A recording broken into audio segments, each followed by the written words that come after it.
You're listening to the Practical Wealth Show with Curtis May, putting you in the driver's seat to control your finances. Let's start the Practical Wealth talk about alternatives to Wall Street.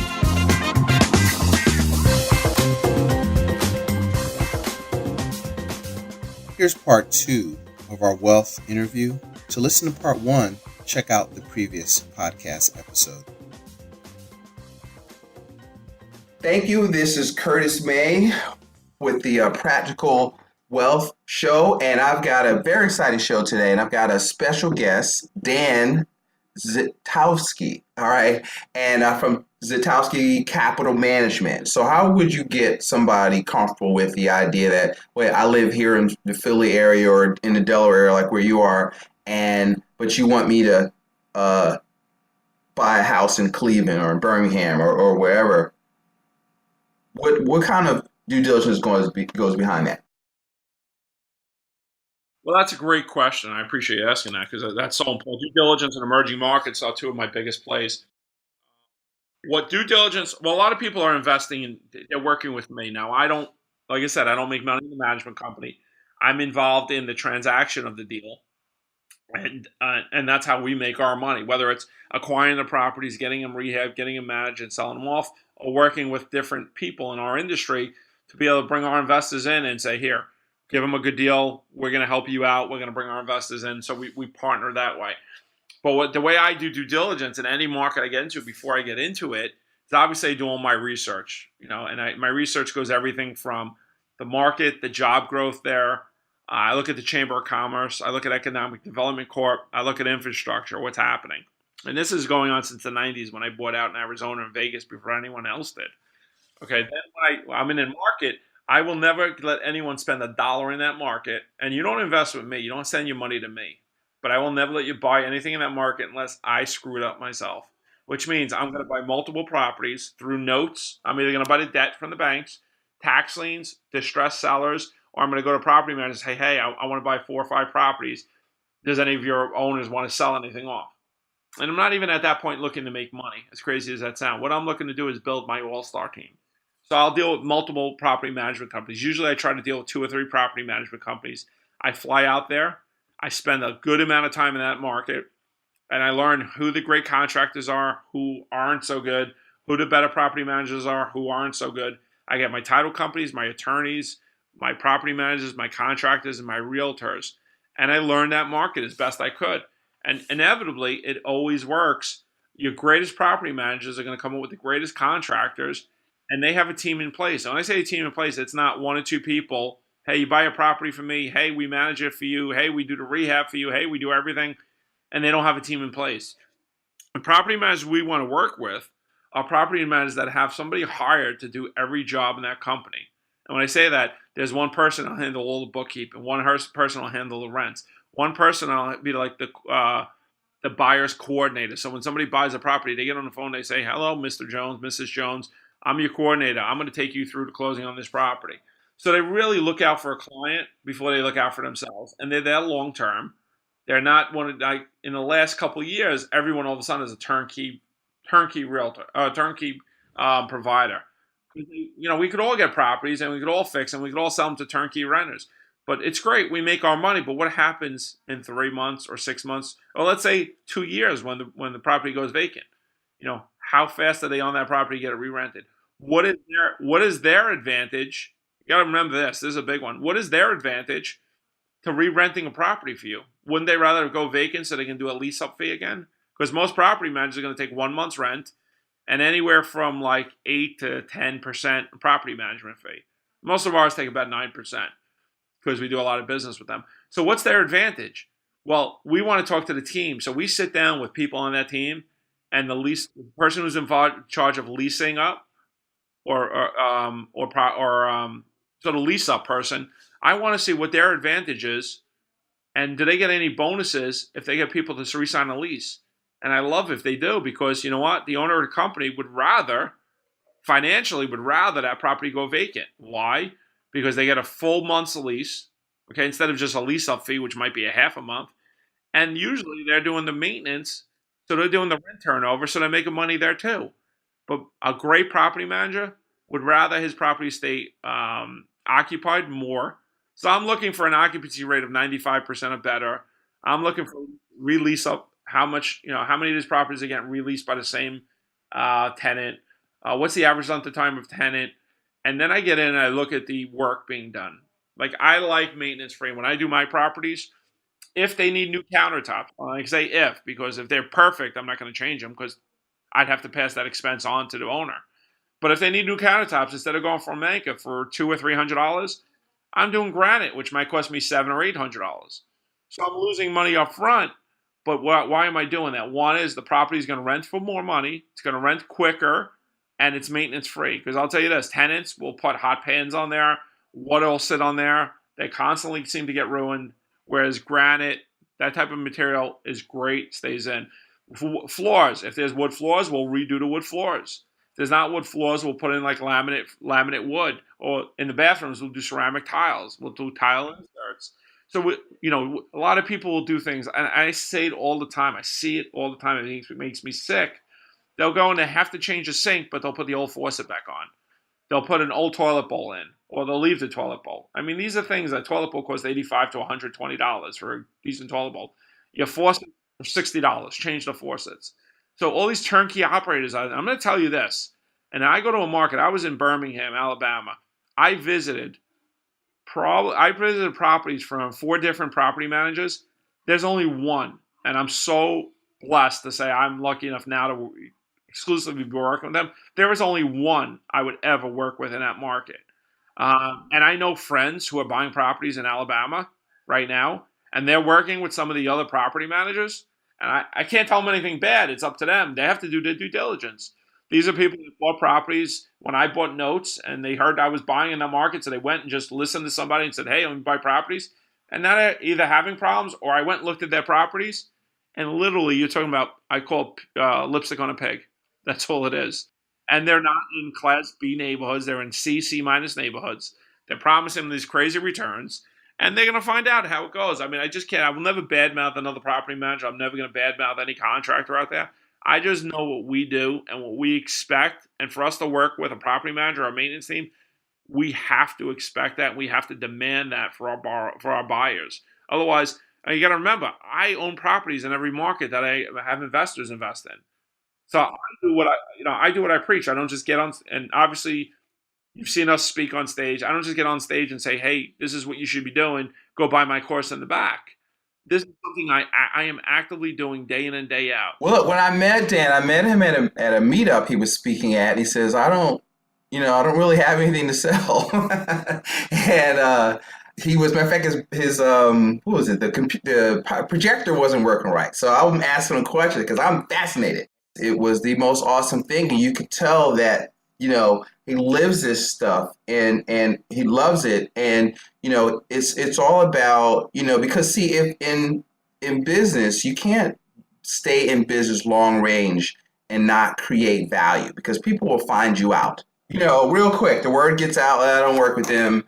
And, it's funny. It's now they have this in the financial world, this whole big thing on, being fiduciary in the Department of Labor rule. And I was telling a friend of mine, I said, listen, I didn't know, I thought you always did business by, making sure that you do what's in the best interest of your client first, not just what you want so you can make money off them. I didn't realize that was a thing that you had to make a law on. I just thought that was, common sense and being a moral person, but apparently that's everybody else doesn't, everybody doesn't think that way. And so that you have to make a law on, doing what's right. I always tell people there's no such thing as business ethics. There's just ethics. You have to have a moral compass where you do what's right. So that's exciting. It doesn't hurt my business. It really doesn't, because I have doing this so long, and my stuff is a lot of referrals. And I'll be honest with you, most of them, we do 3 to 4 buyers tours a year in the markets we're in. And we obviously charge for that. There's a fee for it. It's not expensive, but it is a fee because we do a 5-star event. We bring people in, and once they see it, they're so comfortable. They open up their check. They just buy whatever they can buy. But I would say over 90% of the people that buy with us don't ever show up. I can't even get them to go to a buyer's tour. I beg them to come. They won't come. They're like, oh, we trust you. You came highly recommended. Once you did everything you said you did. The thing that impressed me the most, besides obviously like Last year, we could successfully retire 3 people. And if you look at my Facebook page, they'll put their information. They'll say it, that what we've done for them. It's not that. It's that the people, when we have a problem and they come back to me and they say, you know what, I really appreciate what you've done because you said it up front. It's never going to go 100% smooth, but you were there for us through thick and thin, and you took care of the problem for us. Now, I'm not the property manager, but if I have to get on the phone with the property manager and make it work, I'll do that. But we have such good property managers where we are, especially in Alabama. I got to say, that's probably my best. Alabama and Memphis is probably my 2 best property managers. That I'm so comfortable that I never have to worry that a client's going to call me and complain. And that's huge because, like I said, I have no control because I'm not the property manager. All I do is have control over the relationship. And they know we do a lot of business, so they're going to take care of our clients. But I want people that are going to take care of my clients if they buy one property. And across the United States, everybody now it seems to be doing turnkey rentals, but they're doing it in the last couple of years. And let's see where they're around, if they're around long term. Right. I think it's a tremendous opportunity for somebody that, if you got W-2 income and you got, a little bit of money saved, 15, 20,000 or so, or you can access it, instead of you now you have the ability to, with leverage, create cash flow. See, one of the things that we teach is that you can't eat net worth. So I don't really focus on net worth.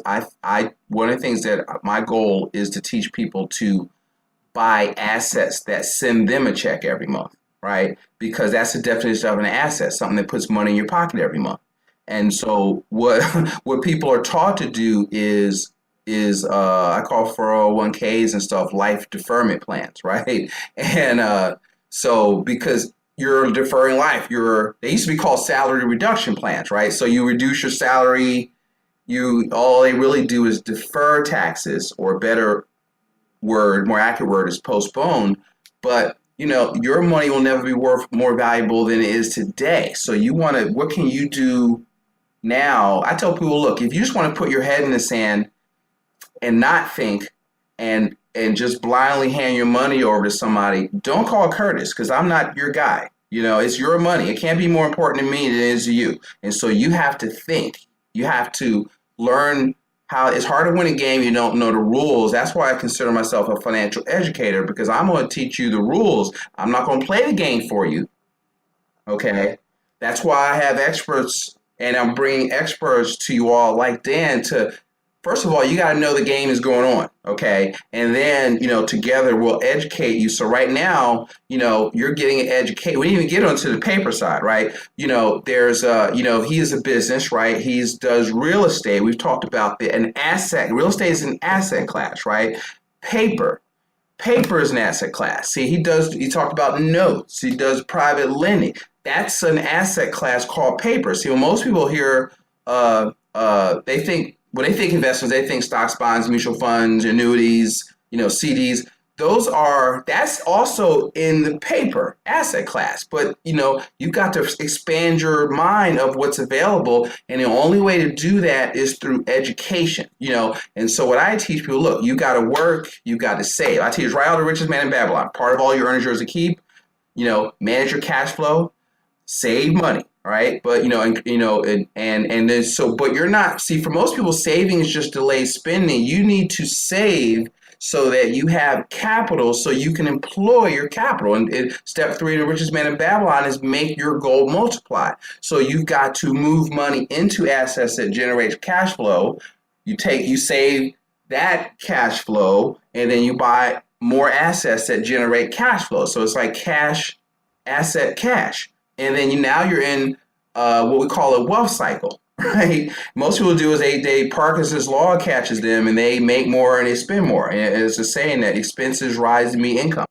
And so that's where we go back to income is not wealth. I taught this career day, and I show these 7th graders how, I won't name them, but this certain basketball player could make all this money and be broke. And I just taught them how to read financial statements right out of Rich Dad Poor Dad. And I says, listen, you can make money, but if you spend it all, and once the income stops, because income can stop, yeah, and then or you can get sick or you just interruptions. So one of the things you want to do is you got to have like we take a holistic view. You got to play defense. You got to save. You got to insure yourself. You got to protect yourself from predators and asset protection. So one of the things I try to do with realtors is to, or not realtors, real estate investors is they have a narrow focus of this asset class, but they have a blind spot where they don't see anything else. And I try to like make people or business owners the same thing. Just look, you got to look at the whole playing field. And business is a team sport. Investing is a team sport, as you heard from what Dan was telling you guys. And so, what you want to do, and what the goal of this, you have to think. You have to be able to you got to learn how to financial literacy is the ability to read numbers. Most people don't know their numbers. They don't know what numbers. One of the things I'll do is I make people go through their cash flow statement or their budget, quote unquote, and look at their balance sheets and their asset and their income statements. I said, look, and it's yes, I need it, but it's more for you than it is for me because you don't ever look at it. And so the numbers are telling you a story. If I talk to somebody for 5 minutes, I can tell you whether or not your story is going to have a happy ending or you gonna crash and burn. 5 questions, and I'll draw you out your financial life on a napkin. In terms of your cash flow, and it's just like the Matrix. When I read Rich Dad Poor Dad, the end of when I finished that, and I hated accounting before that book, and it really is a book about accounting. I was like Neo from the Matrix. I saw financial statements everywhere. So if I'm talking to somebody, I'm picturing their cash flow statement in my head and the money flowing through it, and where the leaks are and how to plug their holes. So it's I love this stuff, and then introducing them. See, one of the things I tell you is in interviewing people, it gives me excuse to learn from great people and meet great people like Dan because listen, I've taken a page of notes while I've been recording this. Okay, and so I encourage you guys. You need to go back. You need to listen to this again. One of the things that we're going to do is probably in the fall, if you're in our area, we talked about doing 1 or 2 live workshops a month. And, how can you retire in less than a decade, or he says like 2 to 3 years, right? Do you tell me that? And using real estate as an asset class. And if you want, see, I don't believe in retirement. Retirement's a man-made socialist concept, that with FDR borrowed it from Otto von Bismarck, right? And retirement is an agricultural term, means to withdraw or to put out of use, right? I want you to I call it advanced living. I want you to be able to do what you want to do instead of what you have to. And that's a function of cash flow. Would you agree with that? You get to the point where you actually enjoy Monday mornings. Yes. Because it doesn't matter. Every day is Saturday. The only reason it matters for me is because I know it's time that my kids are off, home from school and stuff like that. But other than that, it doesn't. Weekends is not. I don't dread Mondays anymore, because once you love what you do. So we talk about retirement, and for me, it's going to be my so-called retirement will be the time that I'm not actually out there finding properties. I'm just educating and I'm living. But you'll still be creating value. You'll still be teaching. You just might not do the active, flying all around the country like you are doing now. Always, exactly, always. Because this is what I love doing. I love helping people to create the wealth they need to create so they can actually get where they need to get, whatever that might be. Whether it's, they want to go move to the beach in 20 years, they want to have no bills, they don't want to have to worry about health care. Whatever it might be, everyone has a goal in mind. So whatever it is, we get them there. I mean, like I said, this summer, since last summer, we've retired. One lady was a school teacher. She has 2 young kids. Her husband was working a job, and she was sitting there working her job to send her kids to daycare. Well, she was able to retire. She made enough money. She bypassed her income that she could retire because of the rental properties they have. We had another one whose wife was able to retire, that she was 3 years away from Social Security. She was able to retire early. So she was going to wait till she can get Social Security. She was lucky enough able to retire early. They went and bought a beach house. We have another couple. They retired. They both retired. They wound up selling their property, downsized, bought something in Florida so they could be near their kids. So we had those stories, and without us, wife, and I'm not patting myself on the back, but if they just did the typical, put their money into a 401k or annuity, they would not be able to, she would not be the wife that was a teacher. She would not be making $65,000 a year in income to be able to do that and stay home with the kids. It's just that stuff is what I love. So when these people are out there and they're trying to take advantage of people just to make a couple $1,000s on a turnkey rental, you're not looking at the bigger picture, and that's why we don't work with 1,000 investors. We work with a couple hundred, and out of that, maybe 20, 25 of them are active every month. So out of those 20, 25, maybe somebody's buying a property or two every month. We tell them, the goal is get yourself, you can, if you're mortgageable with a 720 credit score or better, you can get up to 10 properties. If you have a 660, you can get up to 6 properties with a mortgage. If you have, you should prove your income either with W-2s or tax returns, and you got to $20,000 to $25,000. Most people get that. Some people get it in bonuses every year. Put it into a property. I mean, if you really want to if you want to go on vacation, pay on a credit card and let the property pay the credit card off. Buy an asset that pays for your fun stuff. Yeah, I call it hacking. I call it car hacking. I call it vacation hacking. Whatever you need to do, I always say, don't take that $25,000 and go buy a new car. Take that $25,000, go buy a property, get a 0% interest or a 1 or 2% interest on that car. Your payment will be $250 to $300 a month, but you're going to get the depreciation on the property. You're going to get the possible appreciation. You're going to get the debt reduction. You're going to get the cash flow. And it's going to create wealth. The new Honda is not going to create wealth for you. And see, we go through that's a whole other. We gotta stop because we already talked about we could do this for like 3 hours, but because you just started that's another podcast right there. Just the $500,000 of where that people give away of their money on just car purchases over their working lifetime, and the opportunity cost, not just the finance, not just the principal, but the interest and then the opportunity cost of what the money could have made you. So listen, y'all can tell I'm very excited. Dan, what would you like how would my listeners get in touch with your website or something you'd like to, have them get opportunity to get a little bit more information? You can go to my website, and obviously I don't put my properties on the website, but they can see my website, which is www.zitofskycapitalmanagement.com. So ZITOF as in Frank, S as in Sam, KY, capitalmanagement.com. Or they can email me at dan@zitofskycapitalmanagement.com, and I'd be happy to sit with them and talk to them. And I think ultimately the goal should be with every one of these investors, whether they come from you or I, is we really need to sit together and put them on a plan that we talked about the other day, is where they invest their money into a policy and from there take a loan out of the policy to invest in a real estate deal. Yes, absolutely. And this is not new, folks. It's just new to us. This is what banks and big businesses do with their money. That's what I'm trying to help people understand. All right. I mean, and that's really, and it's what I love. I mean, it's something I learned from what you do, and I know people have been doing it, and I'm not very versed on it. And like I said, I always say you got to learn something new every day. And if you think you know everything, you're in the wrong room. Go into another room. Exactly. That's what I'm working towards. So listen, if you're the smartest person in your group, you need to get a new group. And because you can't learn anything, and you can't think that you've arrived, because you've never arrived. It's always something new. It's always something you can learn, and so you've got to practice lifelong learning. And hopefully, with this show, is what I want to do is to keep challenging everybody out there that's listening to.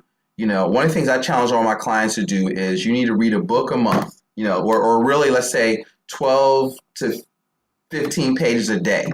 That'll get you through about 10 to 15 books a year. And if you read 10 to 15 books a year especially on the stuff I'm going to tell you to read, you will be a different person this time next year. Okay, you'll be more capable, you'll be stronger, you'll be more confident because, as your knowledge goes up, your anxiety comes down, and then you'll have the ability to create more value in the marketplace, and income follows value.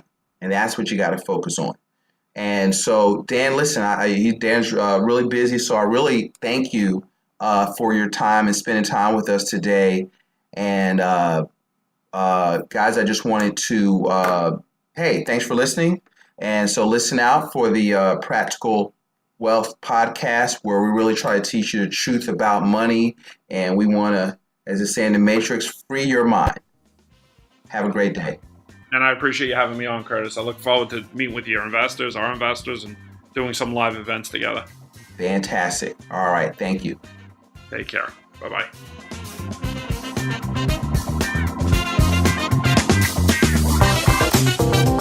Thanks for listening to Practical Wealth. To access the show notes and resources, go to practicalwealthshow.com. To get your questions on the show, go to practicalwealthshow.com.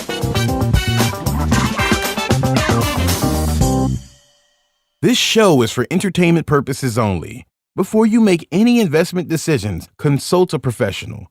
This show is copyrighted by Practical Wealth. Written permission must be granted before syndication or rebroadcasting.